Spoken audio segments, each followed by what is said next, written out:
ಇಲ್ಲ ನನಗೆ. ಯಾವ ವಿಷಯದ ಬಗ್ಗೆ ಬೇಕಾದರೂ ಮಾತನಾಡಬಲ್ಲೆ. ಅದನ್ನು ದಯಮಾಡಿ ನನ್ನ ಮನೆಗೆ, ನನ್ನ ಮನೆ ಅಂತ ಇಲ್ಲ, ನನ್ನ ಎರಡನೇ ಮಗಳ ಮನೆ ಇದ್ದೇನೆ. ಯಾರು ಬಂದರೂ, ಎಷ್ಟೆತ್ತರ ಬಂದರೂ, ನಾನು ಯಾರನ್ನೂ ತಿರಸ್ಕಾರ ಮನೋಭಾವನೆಯಿಂದ ಎಂದೂ ನೋಡಿಲ್ಲ, ನೋಡೋದು. ಯಾವಾಗ ಬೇಕಾದರೂ ಬನ್ನಿ, ಎಲ್ಲಿಗೆ ಬೇಕಾದರೂ ಕರೀರಿ, ಬರ್ತೇನೆ. ಯಾರು ತಪ್ಪು ತಿಳ್ಕೊಳ್ಬಾರದು. ಚಟ್ಪಟ್ನ ಚುನಾವಣೆಯಲ್ಲಿ ನಾನು 32 ಕಡೆ ಬಹಿರಂಗ ಸಭೆ ಮಾಡಿದೆ. ಆದರೆ ಜನ ನಮ್ಮನ್ನು ಕೈ ಬಿಟ್ಟರು ಅಂತ ಹೇಳಲ್ಲ, ಸೋಲು ಹೇಗಾಯಿತು ಅಂತಲೂ ಹೇಳಲ್ಲ. ಅದ್ರ ಬಗ್ಗೆ ವಿಮರ್ಶೆ ಬೇಡ. ನಾವು ಸೋತಿದ್ದೇವೆ. ಅದಕ್ಕೆ ಹೇಳಿದೆ, ಇಂದಿನ ಸೋಲು ಮುಂದಿನ ಗೆಲುವಿಗೆ ಬುನಾದಿಯಾಗಿದೆ. ನಿಖಿಲ್ ಕುಮಾರಸ್ವಾಮಿ ಅವರನ್ನ ಮೆಚ್ಕೊಳ್ತೇನೆ. ಬೆಳಿಗ್ಗೆ ಹೋಗಿ ಕಾಲಭೈರವರನ್ನು ಪ್ರಾರ್ಥನೆ ಮಾಡಿ, ಶಕ್ತಿ ಕೊಡಪ್ಪ, ಹೌದು ನಾವು ದೇವರನ್ನಂತೆ. ಈ ಪಕ್ಷ ಮೊರಾರ್ಜಿಯವರು ನನ್ನ ಕೈಗೆ ಕೊಟ್ಟರು. ಅದಾದಮೇಲೆ ಹೊಡೆದೋದ್ರು. ಆದರೆ ಈ ಪಕ್ಷ ಉಳಿದಿದೆ. ಜನತಾದಳ ಎಷ್ಟು ಭಾಗ ಆದರೂ ಈ ಪಕ್ಷ ಉಳಿದಿದೆ. ಆದ್ದರಿಂದ ಈ ಪಕ್ಷ ಎಂದೂ ಈ ಮಾತನ್ನು ನಿಮ್ಮ ಗಮನದಲ್ಲಿ ಇಟ್ಕೊಳ್ಳಿ.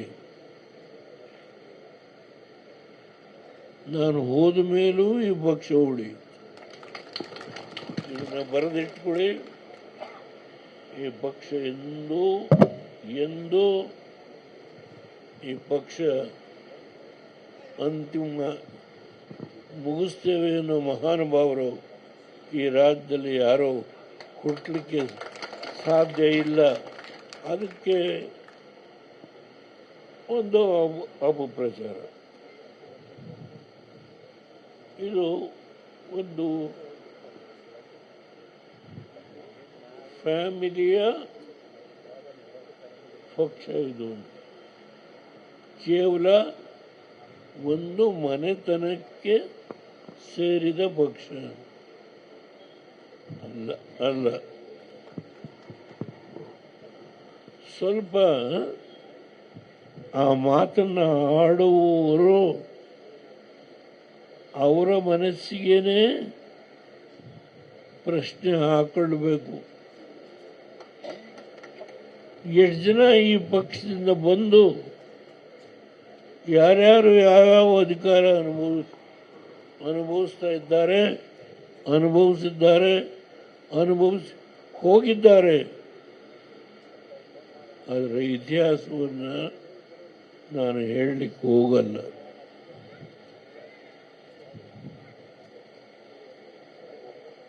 ಕೂತ್ಕೊಳ್ಳಿಕ್ಕೆ ಜಾಗ ಇಲ್ಲದ ರೀತಿ ನಮ್ಮನ್ನು ದೂಡಿದಾಗ, ಇಲ್ಲಿ ನೋಡಿ, ಈ ಜಾಗ ಏನಿದೆಯಲ್ಲ, ಈ ಜಾಗ ಕೊಟ್ಟಿದ್ದು ಒಬ್ಬ ಕುರುಬರ ಹೆಣ್ಣುಮಗಳು ಮೇಯರ್ ಆಗಿದ್ಲು.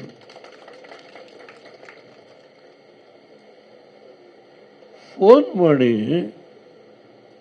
ಅಣ್ಣ ನಿಮ್ಮ ನೋವು ನಾನು ನೋಡೋಕ್ಕಾಗೋದಿಲ್ಲ, ನನಗೆ ಗೊತ್ತು ಹೇಗೆ ಮಾಡಿದ್ದಾರೆ ಅಂತ. ಅವರು ನಮ್ಮ ಪಾರ್ಟಿಯಲ್ಲ.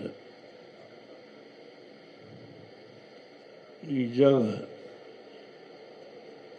ರಮೇಶ್ ಕೂಡ ಪಕ್ಕದಲ್ಲಿದ್ದಾನೆ. ನಮ್ಮ ನಾರಾಯಣರಾವ್ ಬಂದಿದ್ದಾರೆ ಗೊತ್ತಿಲ್ಲ ನನಗೆ. ಅವತ್ತಿನ ಸ್ಥಿತಿ ಒಳಗೆ ರಮೇಶ್ ಗೌಡ, ಜವರೇಗೌಡ, ನಮ್ಮಮ್ಮ ಇಲ್ಲಿ ನಾವು ಆ ನೋವನ್ನು ಏನು ಊಟ ಮಾಡ್ತಾ ಇದ್ವಿ. ಇವತ್ತು ಹೇಗಿದೆ? ಪುಣ್ಯಾತ್ಮರು ಇವೆಲ್ಲ ಸೇರಿ ಇವತ್ತು ಈ ಅತ್ಯಂತ ಉತ್ತಮವಾದಂಥ ಕಟ್ಟಡವನ್ನು ಕಟ್ಟಿ ಜಯಪ್ರಕಾಶ್ ನಾರಾಯಣ್ ಅವರ ಹೆಸರನ್ನು ಇಟ್ಟು ಇಡೀ ಹಿಂದೂಸ್ತಾನದಲ್ಲಿ JP ಅವರ ಹೆಸರನ್ನು ಎಲ್ಲೂ ಇಟ್ಟಿಲ್ಲ. ಆದರೆ ಕರ್ನಾಟಕದಲ್ಲಿ ಈ ದೇಶಕ್ಕೆ ಎರಡನೇ ಸ್ವಾತಂತ್ರ್ಯವನ್ನು ತಂದುಕೊಟ್ಟಂಥ ಜಯಪ್ರಕಾಶ್ ನಾರಾಯಣ್ ಅವರ ಹೆಸರನ್ನು ಶಾಶ್ವತವಾಗಿ ಇದೇ